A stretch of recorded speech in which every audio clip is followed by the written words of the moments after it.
Let's talk more on this now and what it means at this face-to-face meeting. And we speak to Africa analyst Dr. Charles Sinkala, who talks to us from Zambia this evening. Dr. Sinkala, good evening to you and thanks for your time.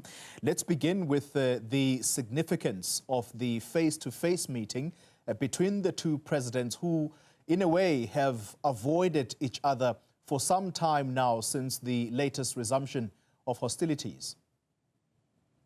Well, thank you very much for such an opportunity. I wouldn't say that they've been avoiding themselves for such a long time, but we could see that President Paul Kagame has been coming to all the parties that they've invited, whether from the regional organizations or such an occasion that has happened in Qatar. We can remember very well that President Ruto of Kenya invited both heads of states and government to mediate the tensions between the two countries, but President Felix Tshisekedi did not attend to those meetings. And as well, the last meeting of the organized by the SADC Region Organization on Politics and Security, he also was never present. But having said that, this has just actually brought us to the sense that the two leaders should be in one room to resolve the issues in DRC. A call for an immediate ceasefire coming out of that face-to-face meeting. Do you think that this is likely to hold? Well, it depends what they discuss. The narrative which has been there that predominantly the problem in Democratic Republic of Congo has been initiated by the Rwandan government, which, you know, I personally do not believe that it could have been the cause. There are a lot of manifest circumstances and challenges that has been facing Democratic Republic of Congo. We can go back as in 1961 when Patrice Emery Lumumba was eliminated and they installed Mobutu Sese Seko Kumbendungu wa Zambanga. Nobody can forget that name, you know, and as well as the Congo Wars in 1996 and 1997. And this escalation of military support from either the United Nations, the Bill Gates Foundation, and many other activities which are there. There's more than about 150 military escalation within the DRC. But safe to say that the two presidents now are meeting to eliminate the contention and the narrative that this problem in Democratic Republic of Congo, especially the eastern part in Goma, has been solely predominantly been initiated by President Paul Kagame with his M23 rebels, can be justified. Yeah. I'd like to talk about the facilitation of this by the UAE, the Qataris to be exact.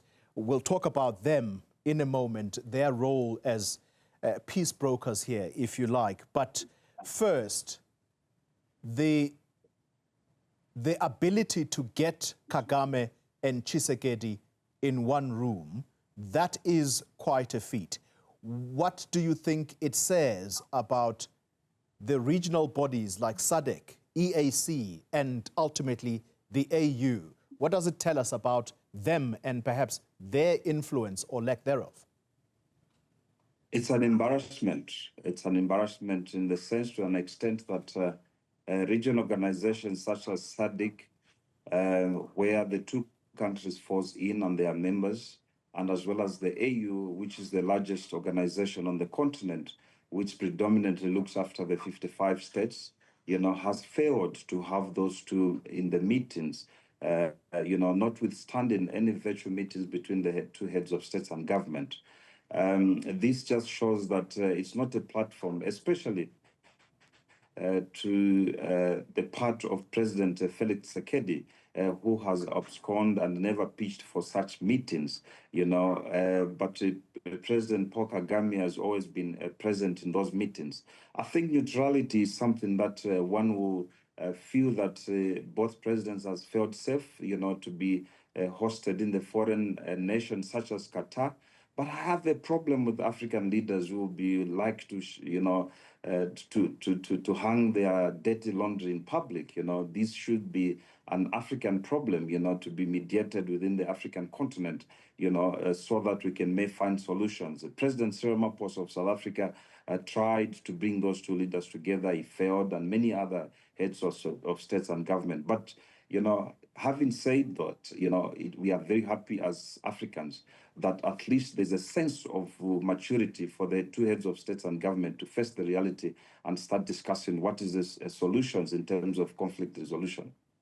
Finally, let's talk then about the role of the UAE coming across or emerging as a peace broker, not just in this regional conflict on the continent, but internationally. We know that the Gaza conflict has been mediated in the United Arab Emirates. And then you talk about the Russia-Ukraine conflict. That is still ongoing as we speak. What do you think this says about the UAE and their role on the global stage? I think there is a sense in, to some extent that they have recognized that the world needs peace. It affects everyone. A war in Ukraine is something bad for Zambia. A war in Afghanistan is bad for them in the UAE, and the war in DRC is also bad for them. So many nations now has come to the party to assist in terms of how well they can assist in terms of mediation for this. Yes, they have participated in those countries, especially the Afghan peace accord, and as well as in the Sudanese peace accord agreement, which was signed sometime last year. Dr. Charles Sinkala is an Africa analyst. Thank you very much for your time and insight.